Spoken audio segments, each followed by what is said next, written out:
Happy Tuesday. It is August the 26th in the year 2025, and welcome to another edition of Tuesdays with Tom.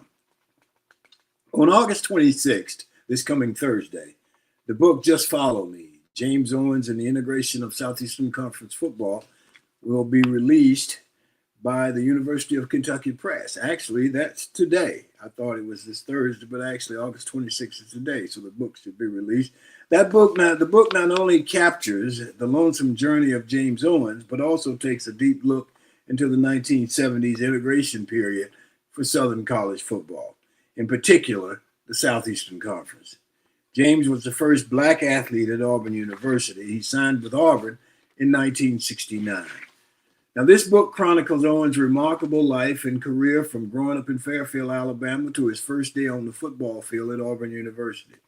The book also captures his later life when he would serve his former teammates and coaches as a minister. The book will be available at Amazon and all bookstores. You can get signed copies at bestgirl.com.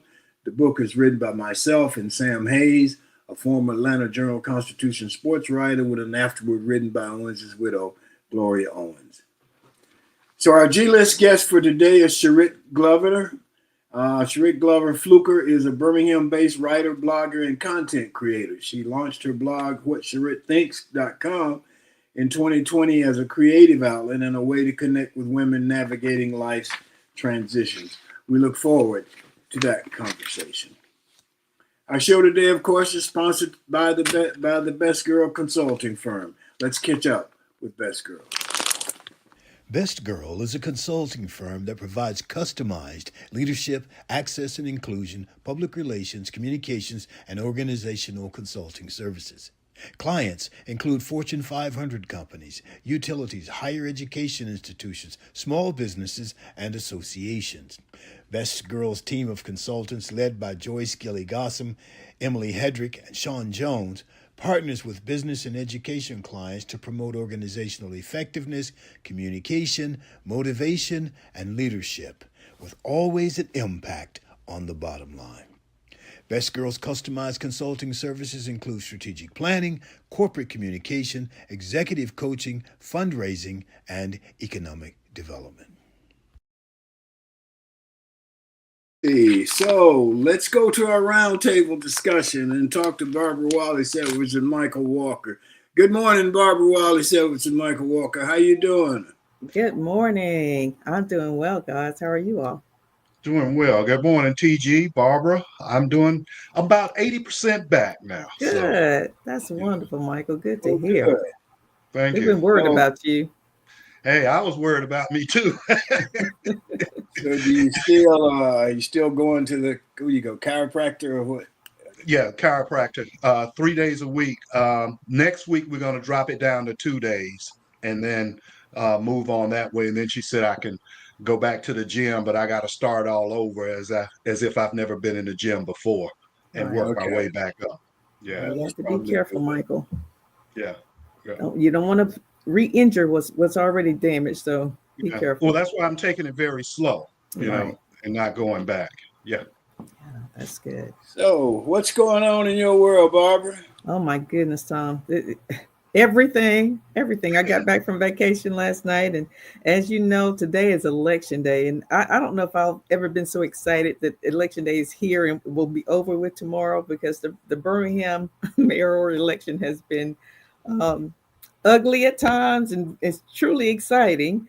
There's quite a few candidates, but there are two that have just kind of gone neck to neck and back to back at each other, and not only Birmingham, but the Hoover mayoral election, of course, is today, and city council, and that one's pretty contested as well. Your friend Frank Mercado is being challenged by the police chief. Yes, Nick Durgis, who's the police chief here and been police chief for 20 years. So that one's going to be interesting as well.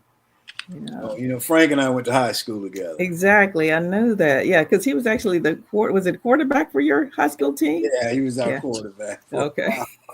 Well, the coach realized he couldn't see downfield. Coach, he can't see.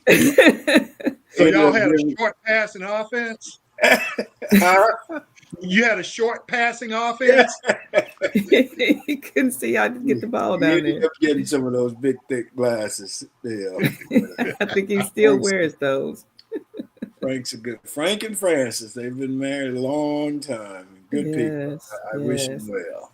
yeah. Well, like I Now, said, it's going who to are be big. the two people front runners in Birmingham? Well, of course, the incumbent Mayor Randall Whiffen is. How long has he been mayor? This will be his third term if he wins. So, Okay. yeah. And there's several others that I won't say she's a front runner, but she's definitely the loudest. Wonderland Gavan, who is right now as a state representative. She's ran for, I don't know, I think this is the third office she's run for in the last year. So I don't know if she's not happy with her current position as state representative or what, but she keeps running, and she's been very vocal. And I can't even describe the videos. Other people will have to say, because she's been, I'll say, wild in some of her antics and stuff. So it's been interesting. But LaShonda Scales is also running. Frank Woodson. I don't know if you're familiar with Frank. Brian Rice. I've seen some of their ads. Right. Woodson and the lady Scales. I've seen their ads. Yes. Some of their stuff. It's going to be interesting. I pray that there's not a runoff, because I'm serious. I'm ready for this to be over with. So I'm hoping we'll have a winner outright for the Birmingham elections for mayor. Well, hopefully somebody gets it that's going to do some good. Yes, yes. And I think Whiffen has done, a good job. He says he wants to run again because there's some unfinished business. There's some things he started he wants to finish. So I think most people would agree with that. He's done a decent job here in Birmingham. Local politics is sometimes messy. Yes, it is. To say the least, it is. All right. What's going on with you, Michael? Oh man, we have a lot of things going on right now in the news, and I really don't know where to start because we have such a smorgasbord. I know. But I would like to at least just put this on the table. Lisa D. Cook. She is the first African American to ever be appointed to the federal governor's board that deals with the Federal Reserve. 100-year history. And the negotiator in chief, who is now a war hero, as he says. What? He says he's a war hero now. He's a war hero. Yeah. He's never been to war. No, that doesn't matter.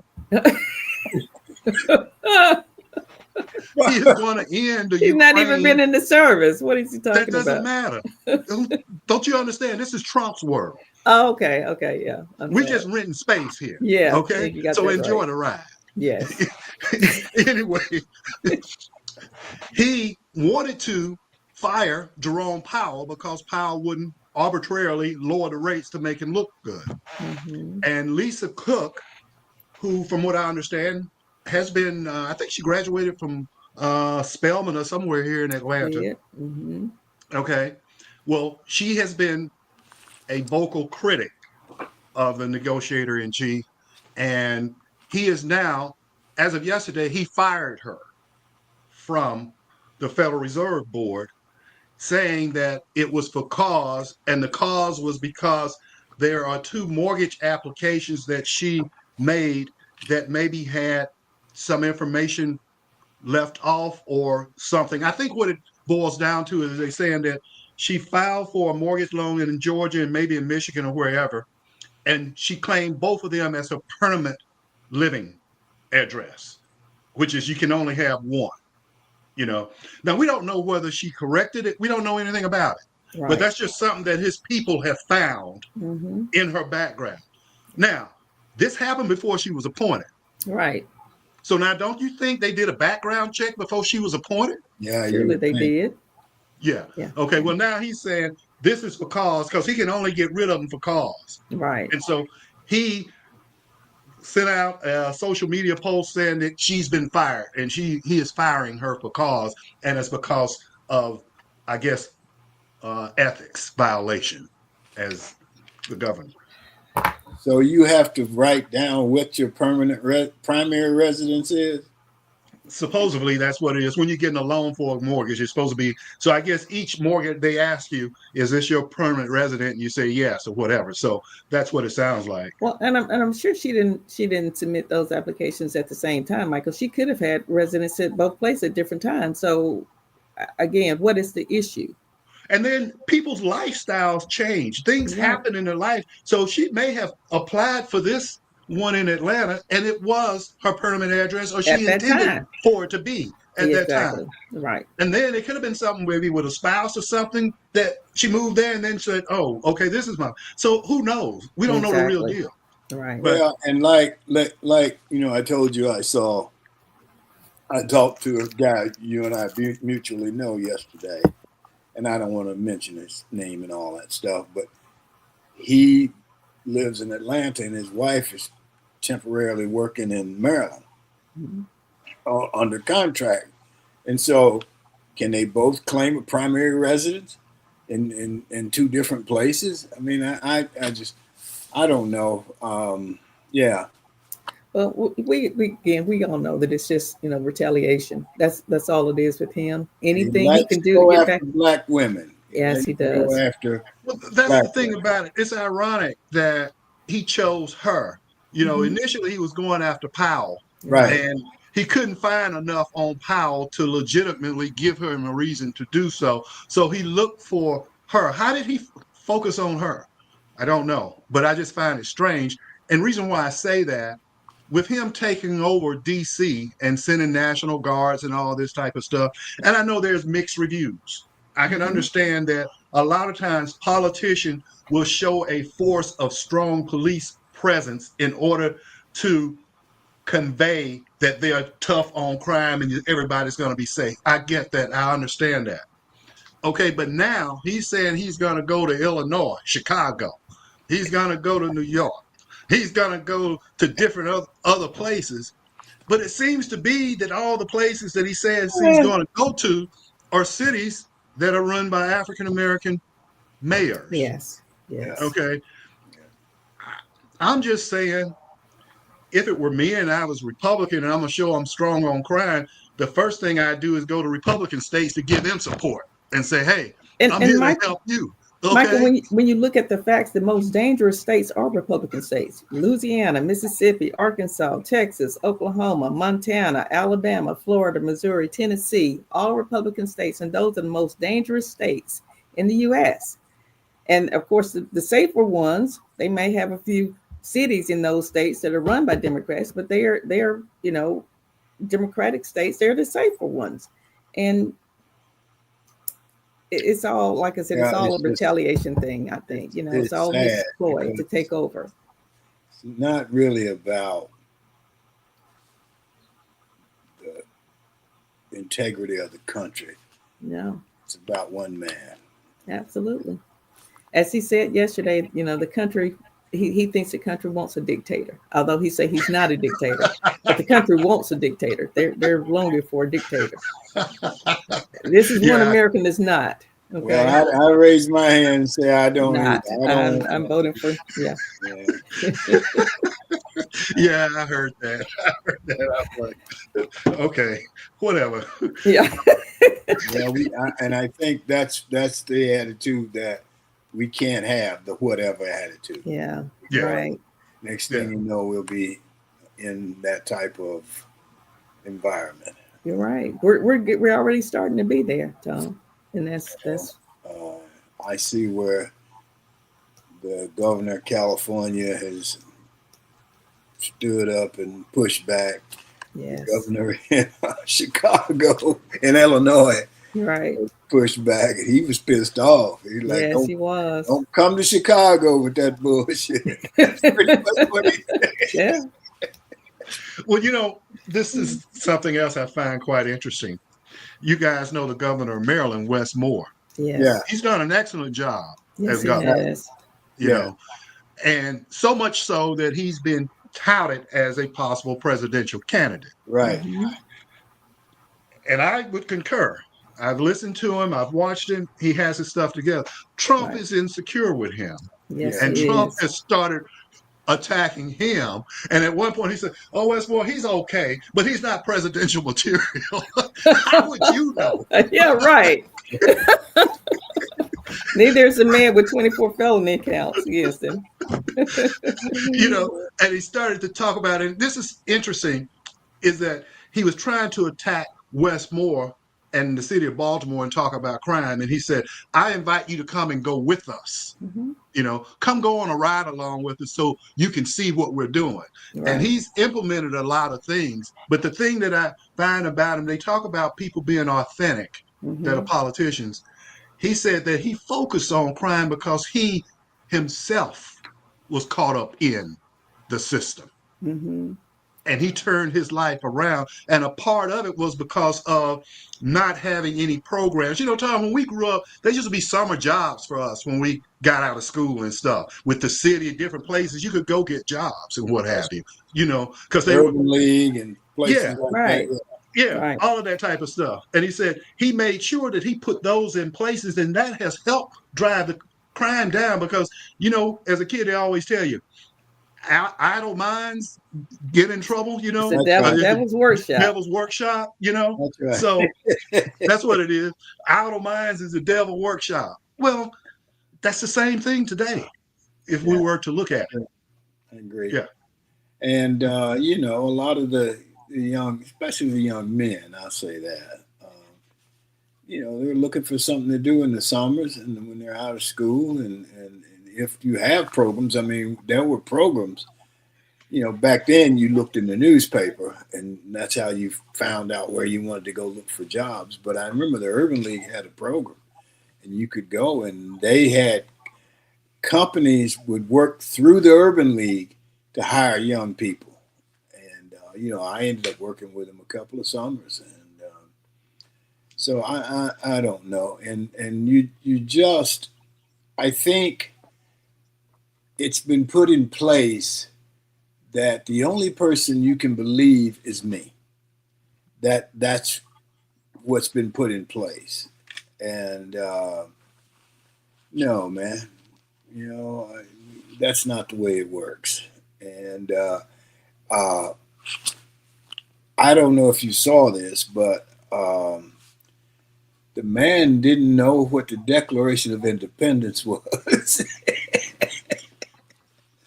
If you learn that in elementary school, man. you know? So Well, anyway, I read somewhere some people said he can't read.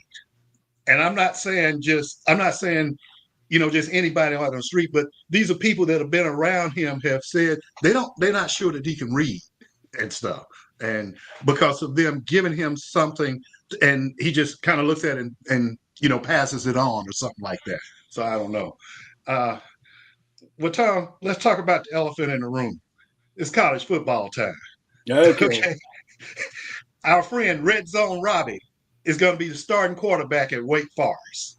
Oh, is he really? Good Yes, for Robbie. Red Zone Robbie will start for the Demon Deacons this weekend as they take Good on for Kennesaw Robbie. I'm State glad he Owls. deserves a break. He Yeah, He deserves a break. does. yeah, You yeah. know, all this I was stuff surprised about he still had eligibility left, Michael. Is this his last year of eligibility? Yeah, uh-huh. Okay. Yeah, but he had COVID, you got red Right. shirt and stuff. Right. That several things that went into it and stuff. But he will be taking on the Kennesaw State Owls from uh, Kennesaw, Georgia. They're Okay. moving up in the ranks and stuff. And so that's where Red Zone Robbie will be Well, showing I'm his glad wares. for him. I'm glad for him. I felt like, you know, I, if Red Zone Robbie wasn't better than who Auburn had last year, then yeah, he shouldn't even been playing. Well, Because the quarterback we had last year just didn't cut it, and that kid deserved a better shot than I what he agree. got. You know, I agree. uh, Yeah. and when he became Red Zone Robbie, and he got a name, and the students were all behind him, and so on and so forth. Mm-hmm. It was at that point that they had to. He became a problem then. Yeah, exactly. Yeah. Well, let me ask you this about football. What about this Arch Manning? Now, why is Arch Manning different than Deion Sanders' kids? I don't understand. You Yes, know, you do. You know why. tell me. I'm trying to figure it out. I've never seen the kid play. Hopefully he's good. I mean, he's got that lineage or whatever you call it. But It's a double standard thing, we'll Tom. see. I think it's a double standard thing. That people at the media sometimes try to keep people in a certain place and restrict them, and they just didn't want to give Shador his props. And Arch Manning, he's been the football savior, and he's the next coming of Jesus Christ and all of that stuff. So I just think sometimes the media and the sports world tend to push some people to the top, and others they want to push down to the bottom. Yeah, I find it interesting, Tom. You said that you don't know if he can play or not. Well, we haven't seen him really play for an extended period of time. Right. Right. It's funny. We've only seen him in, as they say, quote, small sample sizes. Right. At least that's what they say of certain quarterbacks that have a certain hue or tone. It's a small sample size. Well, right. Arch Manning, he comes in and he runs the ball, once or twice, only on limited occasions, throw it once or twice, but he's still a top quarterback this year and making $6 million a year. Now, it's okay for him to make $6 million a year. He's not an entertainer, okay? But that what he makes. But does he deserve the $6 million a year, Michael? That's the thing. He has, like I say, he's not even proven. He hadn't proven himself on the field. But it's So what's your point? My point is, there's double standards. Let's change the subject here for a minute, because I just want to understand. There seems to be a real bias thing against Coach Freeze. They don't like Coach Freeze for some reason. But he's not winning. Well, yeah, that's you got one win. reason. And hopefully he will this year. I hope so. And you all may have talked about it when my computer decided it was going to still on vacation last week and it shut down. But Auburn is now claiming 9 national championships, and said that they're following the standards of the NCAA and other Division I schools and claiming additional national championships. I thought that was interesting. I mean, if you didn't fight for 2004 when it was vacated, why you want to wait now and try and claim that? That was the most legitimate one to go after. I agree. Right, I agree. Okay, and the strongest case. Mm-hmm. But you sat back and acted like a P. Right. Okay. Right. And now you want to go out here and claim why? And you haven't done shit in the last 5 years. Right. Okay. I think that's why, Michael. When you haven't done anything, like, okay, let me find something I can celebrate. Does that come from the athletic department? How does that work? I don't know. Yeah, it comes from the athletic department. Yeah. And from what I understand, I think Cohen was probably behind it. I don't know, but that's kind of what I read into it. Yeah, that's what I read too. They've been busy over there in the athletic department. They're retiring Cam's number. Cam Newton's jersey is going to be retired at the October 11th Georgia game. We got a whole ceremony. I think he deserves it. I really do think he deserves it. But again, I think they're just trying to make some news, some positive news, because there hasn't been any in the last couple of years. And they're also celebrating Bo Jackson. It's been 40 years since he won the Heisman Trophy. So he's going to be celebrated at Alabama. James Owens and Henry Harris. Yeah, absolutely. They deserve it. Yes. I've talked to several people over there about that over the years. Mm-hmm. And some of the schools in the SEC have honored their first African American. Yes. They have. We haven't gone in that direction yet. Oh, I wish we would. And when they make these announcements about Cam and Bo, that was my first thoughts. When they could do something to honor James Owen and Henry Harris. Yeah, it would be great if they would. I mean, Yes. they set the standard. Hmm. If it hadn't been for them, there would be no Charles Barkley or Bo Jackson or Probably not. Probably not. Cam Newton. Yeah. Well, what I've kind of found as I've matured is that a lot of times in instances such as this, what we're talking about, and some other instances, when you didn't do right by an individual and you know you didn't do right by them, Hmm. and it's coming out, it's kind of hard to go back and honor them because now you're having to eat crow and say, we screwed you over. Yeah. And a lot of times people just want to move on. Okay. That's the easiest thing to do. That's just like with all of the uproar with the um, Smithsonian Institute and the Museum of Black History and stuff, where Yes. Trump wants to go, and he said they're focusing too much on slavery. They need to focus on the other stuff. Well, What who are other you? stuff? Who are you to determine what the history and a museum should focus on? Yeah. Right. Was slavery a real and true part of history? Yes, Right. it was. It's Yeah. not one that you're proud of. So Right. therefore, you want to sweep it under the rug and go a different way. He's Right. saying they need to focus on all of the progress that has been made. Well, we acknowledge that, but we still have Yes. a long way to go. And Right. it's very easy for somebody who has never been subjected to systemic Racism. racism to say that. Right. Okay. And if you haven't been subjected to it, you don't know what you're talking about. You But don't understand. and the thing, Michael, is that the museum covers all of that. It covers the progressive things that have taken place, and as well as the real history. It encompasses all of that, and so they want to selectively go through and pull out those things that remind them of their ugly past and how they treated human beings. So I understand he has a team of lawyers that he's assigned to go through the museum and pull out what they feel it doesn't belong there. And I'm Anything thinking, that has to do with race issues or what have you, he feels it shouldn't be in there. but the question That is sheds a poor light on a certain demographic. Right. Let's be clear. That's what they want to remove. move, yeah, And I say, if the people that were oppressed have been able to deal with it mentally, internalize it, and move forward without forgetting, that's the reason why you revisit history so you right. don't Won't repeat. forget, right, Okay. But if the people that were oppressed can accept that, deal with it, move on, then you, the oppressor, should too. I agree.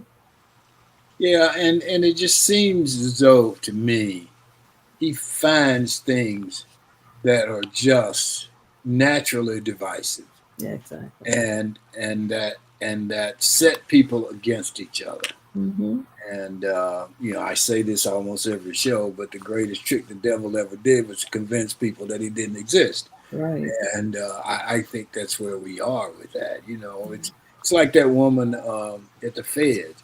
Why you always go and find a black woman to pick on? Pick on a damn man. Pick on some. What did they used to say when we were little? Pick on somebody your size. All size. God Almighty.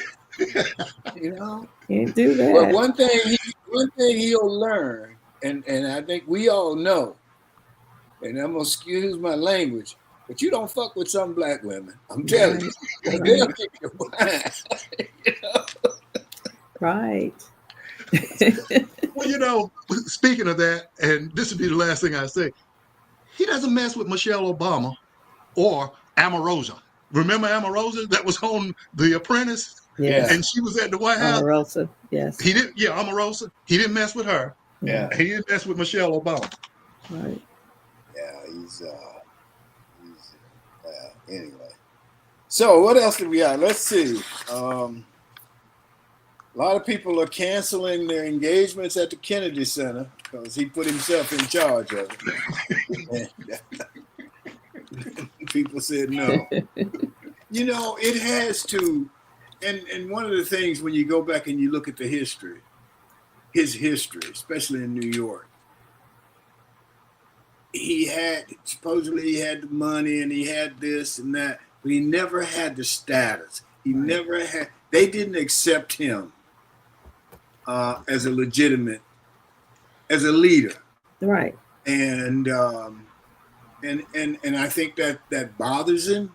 You know, he's put himself in position. And then, I mean, when you go and you give talks and people are booing you, right, man, you know, it has to get next to you. It shatters his ego. You know, he's a narcissist, and he can't stand for people to say negative things about him or have negative thoughts about him.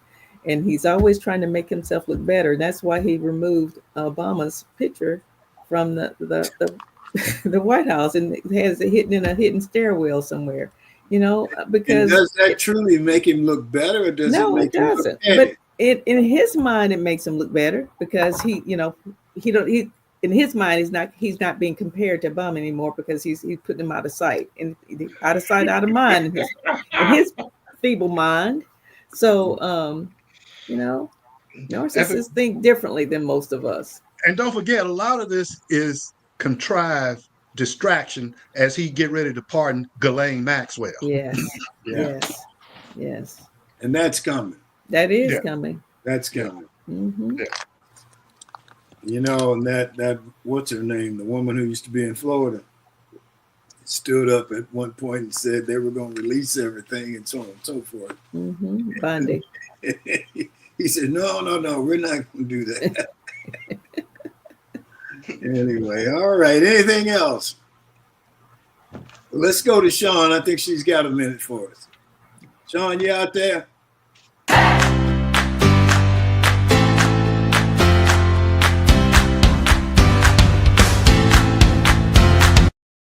Hello and happy Tuesday to everyone joining in with us this morning. I hope you all are well and in great spirits as we get ready to say goodbye to August and jump right on into September. Now, today's Got a Minute is really special because not only will you hear about not one, but two first accomplishments. Now, let's get into it. On this day in 1967, Thurgood Marshall becomes the first African American to be confirmed as a Supreme Court justice. He would remain on the Supreme Court for 24 years before retiring for health reasons, leaving a legacy of upholding the rights of the individuals as guaranteed by the U.S. Constitution. And U.S. Air Force Lieutenant Colonel Gian Bluford becomes the first African American to travel into space when the space shuttle Challenger lifts off on its third mission. It was the first night launch of a space shuttle, and many people stayed up late to watch the spacecraft roar over Cape Canaveral, Florida at 2:32 a.m. Thank you all for joining in. My name is Sean Jones, and this has Got a Minute.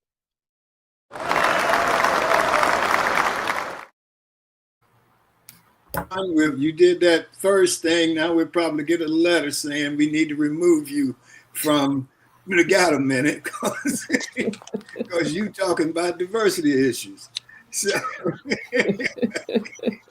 thank you, Sean. We appreciate it. Hollywood's got the A list, and here on Tuesdays with Tom, we have the G list. And our G list guest today is Cherith Glover Fluker. She's a Birmingham-based writer, blogger, and content creator. And Cherith, excuse me if I pronounced it incorrectly. I asked you before the show, and I'm trying to get close to what you said. Sorry. But she launched her blog, whatcherithThinks.com, in 2020 as a creative outlet and a way to connect with women navigating life's transitions. Through consistent storytelling and authentic engagement, Cherith grew her platform into a springboard for freelance writing opportunities, and ultimately, she secured a book deal with Reedy Press.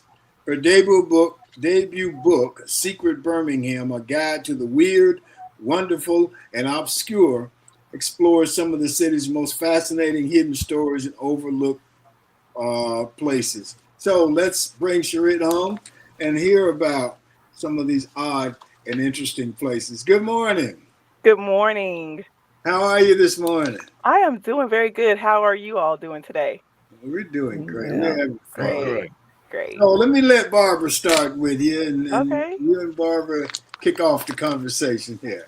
good morning, Dr. Sarah Cherith. How Good are you this morning. I am morning? good. How are you? I'm good. Thank you so much for joining us. You are truly one amazing young Oh, lady. well, Truly thank you. amazing. Thank you. Not only did you go back and get your doctorate degree, but you work a full time job. You're a mom, a wife. You serve on the board of the Greater Birmingham Auburn Club board of directors. Active in the sorority. I don't know how you do it all. I And don't then either a sometimes. blogger and author and all of this. How did you get in? Well, first of all, what made you want to be so involved in all of these different things I have all at always, once? if you go back to my high school days, probably elementary, I've always been just a very outgoing and active person. I like to be doing something all the time. And I heard you all say earlier, an idle mind. That's not something that I have to worry about because I don't really give my mind time to be idle. It's always something to do. But I feel like when my kids graduated from high school and went off to college, that kind of gave me, more time because I spent so much time pouring into them, rightfully so, and loved every moment of it. Yes. But then I had all this time on my hands, and I said, "Hey, if I have a minute, I'm gonna fill it with something." That's just typically what I do. I do take time to rest, but if I have too long, I'm ready to get on to the next thing. But yeah, it's just really important to me to serve in different capacities, to be an example to them, and also other women and people who think they can't do it all. I don't ever want to say that I do it all, but I do all the things that I want to do, right? I'm Right. always going to do those things that are important to me and that are going to be uplifting and filling my cup. So, yeah. That's awesome. Awesome. Thank you. And tell us about your blog. How did you get into blogging? So I started blogging way back in probably 2013, and it was just what I say the wrong time for me because again, I was very involved with my children, so I didn't have time to really dedicate it. So I went ahead and stopped. Then the pandemic hit, and we were all at home with nothing to do and nowhere to go and all of that. So that's when I decided to pick up my pen. I like to give a little bit of background, not for sympathy, but to just let people know really what kind of motivate me or pushed me Yes. into wanting to start my blog.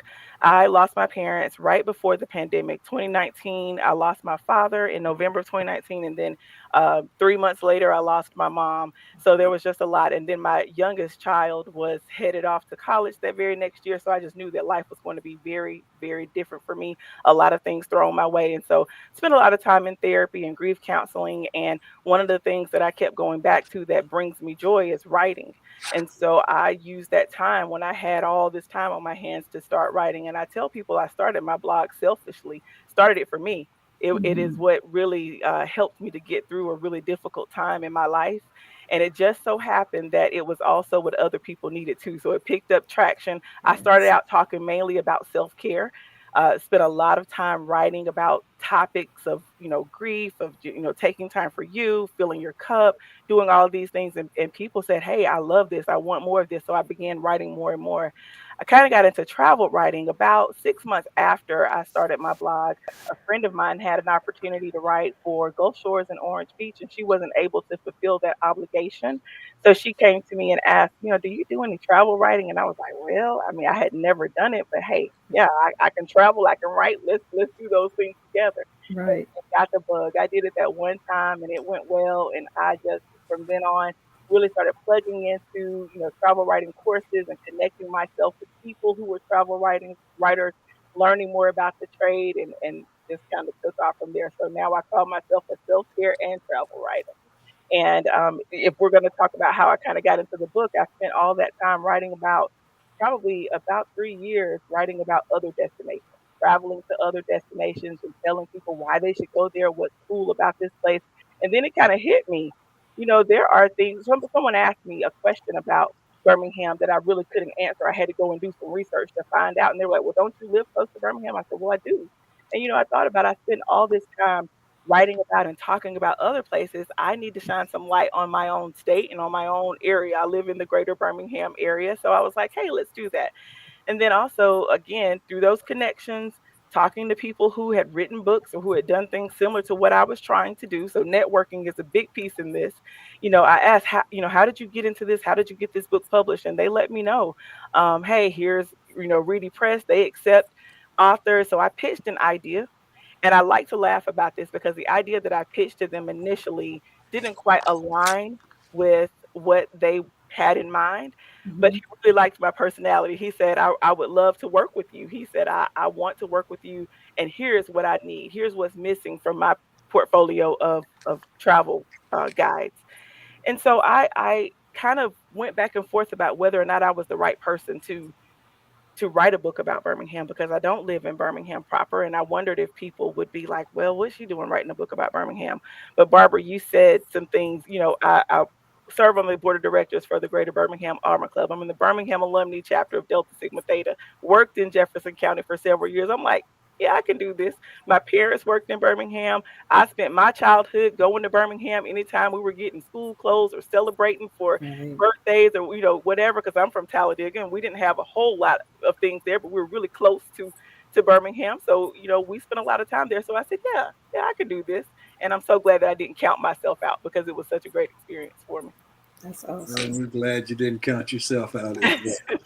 Thank you. Michael, you got a comment? Oh, yes, I have a comment. First of all, congratulations on the Thank you. book deal. Thank you. And the other comment is, so you were what they call a busybody as a young girl. I That's guess, what you I were. guess, but in a good way. But, Yes. you pretty much answered all my questions. I was going to ask you, did the blog start as a hobby? And you just told me it was really therapy and good for Hmm. you for Hmm. coming up with a way to self-medicate and deal with your issues like this. And Right. I'm sure it could help some other people. So hats off to you. And the other thing I was going to ask you is, what is the big secret of the Magic City?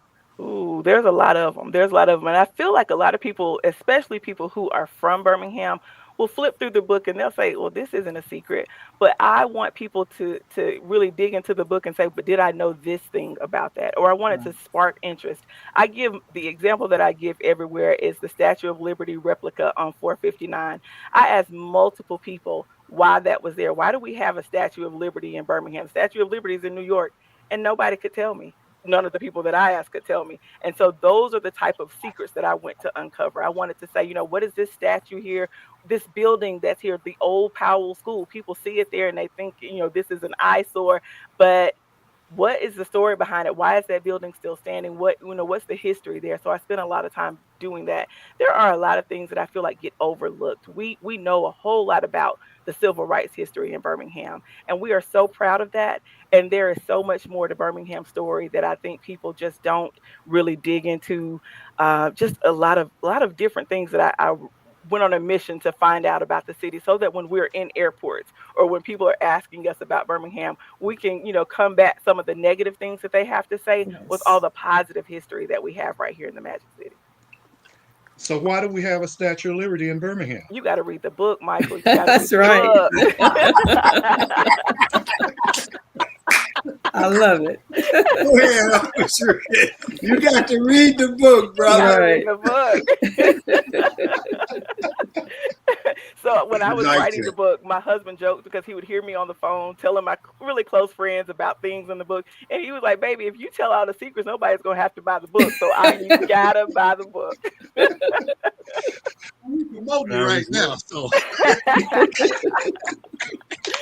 when I was working in Los Angeles, my biggest thing, and my good friend who I worked with on several projects, Sturfon, I would always tell people every time I met somebody, the first thing I tell them is, "Well, I'm from Alabama," and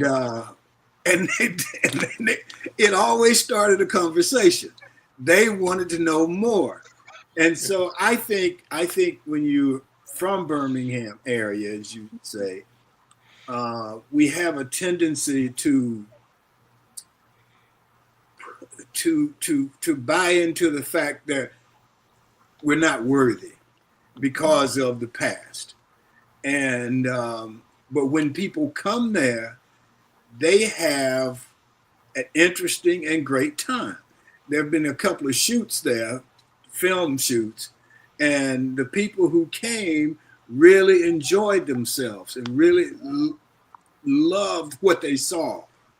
But my friend Sturfon would always laugh at me because that would be the first thing I'd say. What's your name? Tom Gosson. I'm from Alabama. And it was just an opportunity to talk about Alabama in a different way, in a different light. Right. Right. You know, and we can always say, well, we ain't Mississippi. Right.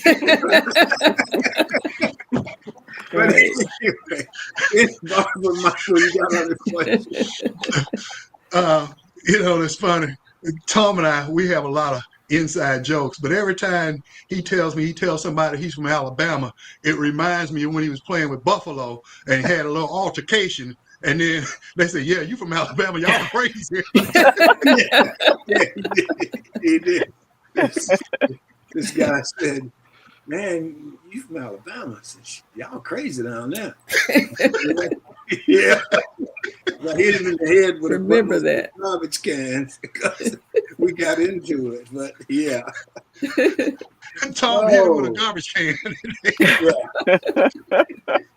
I'm from Alabama. Well, Dr. Fluker, I like to say that I'm really inspired by what you're doing. Being so busy, it is very difficult to divide yourself up and be all these different people to different and mean so much to different people. How do you do it? How do you juggle so much and stay on top of it? Because sometimes you gotta sit down and say, I need a break. Oh, I do that. I do that a lot. I also feel like when you're doing things that you love, it doesn't Right. feel like work. I know people Right. say that all the time, very cliche, but it's the truth. Yes. You know, the handy dandy phone calendar keeps me up to date. I have to make sure to keep my family up to date too, because they're always like, "Where are you today? What are you doing?" But you know, again, I'm very intentional, and then I also tell myself that I'm a good leader, right? So when you are a good leader, you're not doing all the work all the time. You have the right people around you to do the things. You know, you're spearheading, you're coming up with ideas, you are, you know, leading the pack, but you're allowing other people to kind of serve in their capacities too. People know what my strengths are, and I am really good about plugging into where my strengths are. For example, I serve on the regional leadership team for the southern region of Delta Sigma Theta. I am an assisting journalist. That is my thing. I like to write, so sign me up for the things that I love. When I spearhead things with the Auburn Club, I am a former teacher, so I am very intentional about picking things like freshman send-off or junior night, things that I know are going to energize me, so it's not work. So I'm really good at identifying where I'm good, and I've also gotten to the age and the stage. I'm glad to be here where I can say no to things that don't serve me. If I know that I'm not the right person, and I have found all of the eloquent words to be able to say, you, this would probably be best served by someone who's, you know, who's more interested in that. You know, I find the way to say, you know, so I don't try to be all the things in the organization. I find my niche and I stay in my lane. I stay in my lane. You know, when I'm doing things that are behind the scenes, that are writing, that are organizing, that's me. I don't necessarily need to be doing all of the things, and I'm really intentional about that. That's great. I just like to comment on that and say, you know, you're spot on, and that's a good lesson for anybody that's listening in our audience that end up volunteering at nonprofits or something like that, because in the nonprofit space, they're always looking for competent volunteers. But that's the key word is volunteers. So there's not compensation with it. But if they take what you do, your strategy is utilize your skill set to do what you do best and what you enjoy for the Right. purpose of that organization. Right. You can uplift it and it won't be a burden on you. And that Right. is so key. I also say don't fall for flattery. A lot of times we get flattered because people will Mhm. come to you and make you feel like, oh, you're the only person that can do that. Well, if I'm the only person that can do it, we got a problem. We need to train somebody else up. You know, so I Yes. don't fall for flattery. I need, you know, I know what my strengths are. You know, there are times when I will step outside of my comfort zone, and there are some times when I have to do, or not have to, but I do things for the good of the organization because I know, but I don't fall for it regularly. You know, there are other people. I will do it this time alongside someone so that we could build that capacity. And so I want to do this next year. Yeah, Absolutely. because once they find out you're competent, they'll wear you out. Right. Yes, They they will. will. If What you I was let them. going to Yes. say is that, yeah, because a lot of community organizations operate on the principle of, oh, it's so and so's turn to be the chair. It's his turn, or Right. and he may not be the person that Right. needs to be leading this organization at this particular Right. time. Right. It's her Right. turn to do it, and so on and so forth. And so, you try not to put yourself in those situations, That's right. and don't as you said earlier, you learn to say no. That's Yep. right. It's time to say no. Yes. Yep. Okay, Barbara, Cherith, Michael, you got yeah, anything else? Cherith, I know the book was released, I think, last week. And August since what 1st. time? August 1st. Okay. Uh-huh. And you've had several, I think, book signings. I saw you, I wasn't in town, but I saw you out and about last week and going to different locations where the book was actually put on the shelves in certain bookstores and stuff. So what's Yeah. next? When is the next book signing? How do people get copies of your book? Talk about that. Okay, so I have, like I said, a whole lot of events. Very excited. I have been just very overwhelmed by the outpouring of support by just community partners, people who are in the book, and also people who aren't in the book. People have just been really embracing it, and I've been so thankful and so proud. So yes, I've kind of been going around to the different stores and the gift shops and bookstores that are carrying the book. So there's a whole bunch of them. They're in the big bookstores like Barnes and Noble, Books a Million, those, but also places like Alabama Goods and the Birmingham Museum of Art, the Southern Museum of Flight. You can get them on my website if you want a signed copy, but I'll also be doing lots of events in October or September and October, in-person events, and I'll have books at all of those. One example is Saturday. I will be at Houseplant Collective. Houseplant Collective happens to be in the book, so it's an opportunity. And when I partner with these different entities, my goal is obviously I want to sell and sign books, but I also want to get people into places that they maybe don't frequent, places that they've maybe overlooked in the past and like, oh, I didn't know that we had this here. So Houseplant Collective is a book plant shop, but they also have a mobile plant bus where they go Oh, around and take plants to, plant shops to areas that don't have a plant shop. So it's been oh, really cool to just kind of work with them and see how they operate. So this will be an opportunity for people to pop in, get their book signed, see the shop, maybe take home some plants. I'll be giving out prizes also throughout the time. So it'll be Saturday, August 30th at Houseplant Collective. It's downtown, and it's from 11 to 1. And so I'm doing that, like I said, at a lot of different places. Board in Birmingham is another place. It's Alabama's first charcuterie board restaurant and wine bar. I did not put that place in the book, but they have been so gracious to partner with me on Sunday, September 7th. So that will be an opportunity again for people to come in. And so I tell people, don't just come to one event. You can look at my website and see all of the different events, because if you've been wanting to get into different places, like if you've already purchased a book, that's great. Come out and see these places that you haven't seen. And I'm also trying to take my show on the road a little bit. I'll be at Auburn Oil Booksellers downtown Auburn on okay. September 6th, which is the home opener for us. And so Right. I'm really excited about being downtown in my alma mater selling books. So all of my Auburn folks, come see me there. I'll be there until it's time for the game. Then I got to go to the game. Right. But but yeah, so I have just a very diverse calendar of events for all different tastes. I'll be at Sloss on September 23rd, I think it is. For people who have never been to Sloss, I want people to come out and be able to do a self-guided tour, also to look at inside their kind of their welcome center slash museum to be able to learn a little bit more about Sloss. We see it, we pass it, but how many people Right. actually go there and Right. know that you can go there? Southern Museum of Flight, I hadn't stepped foot into that museum until I started doing the research for the book. A little bit Wow. embarrassed about that. I was like, I didn't even know it was there. And I know that if I didn't know it, other people don't. So these are just opportunities for you to be able to get out. I'll be partnering, like I said, with the Birmingham Museum of Art, with lots of other places. A.G. Gaston Motel, I didn't know that there was a coffee shop in there. I didn't learn that until after Yes. I wrote the book. I was like, should have put them in the book. I said, I'm already thinking about maybe another, opportunity to be able to get there and do an event so people can come there, do tours. I'm really excited about the possibilities, because there's just so many places that we overlook, and that, when people are sitting around saying there's nothing to do in Birmingham, that's so not true, because we just have a wide variety of things for people who have all different types of interests. I did not know that there was a pinball league, the Magic City Pinball League. So if I people are didn't know that interested either. in pinball, there are just so many opportunities, rock climbing, just so many, and we have just a wide variety of green spaces, waterfalls. I didn't realize we had so many waterfalls in our area that are close by, and I just don't think that they get the credit that they deserve. Some people know about it, but it's time to spill the tea on all the Yes. places that Birmingham has. Yes. The secret places, all the secret places.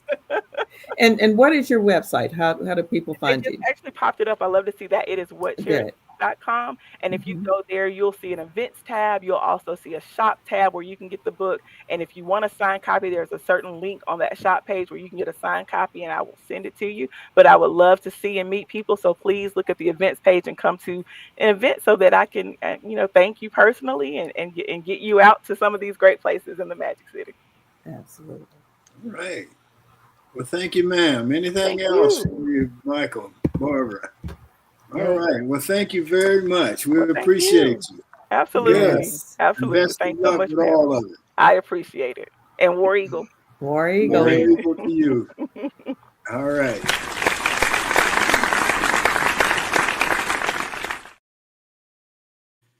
Okay, and my closing comment for today, or as I see it, has to do with books as well. First of all, I want to say a shout out to my good friend Pat Eddington. Pat, if you're watching, I hope you're doing better. I look, excuse me. Look forward to seeing you soon. The different book, and if you'll put that cover photo up, Sean, for James Owens, the new book. It's a story of integration in the Southeastern Conference. And James Owens, who was the first black football player at Auburn University, the title of the book is Just Follow Me. The integration of James Owens, integration of Auburn University in the Southeastern Conference football. There's an afterword written by his wife, Gloria Owens. And Sam Hayes wrote the book with me. The book is both in paperback and hard copy. It's going to be available today in all bookstores and on Amazon. And you can get a signed copy at bestgirl.com, which is my website, or Tom at bestgirl.com. And you can contact Emily at bestgirl.com, and we can get copies for you. James was the first African-American football player at Auburn University. He was one of the first in the SEC.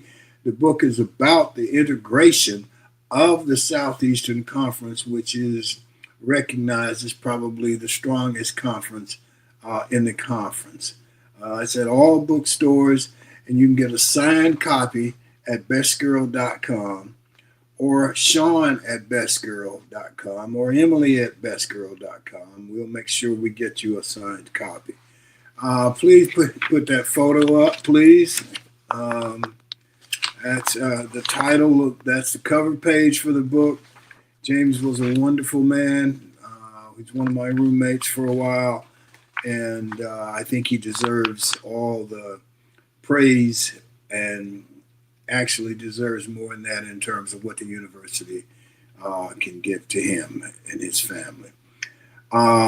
So anyway, that's our show for today. I want to thank the audience. We appreciate you. Thank our G-list guest, Dr. Cherith Fluker. Thank our sponsor, Best Girl Inc. Thanks again to the TWT team, Barbara, Sean, Emily, Michael, and Joyce. And that's it for this August the 26th in the year 2025. Remember, a day without a smile is a day wasted. Enjoy yourself. Make every day count. Stay safe. Peace.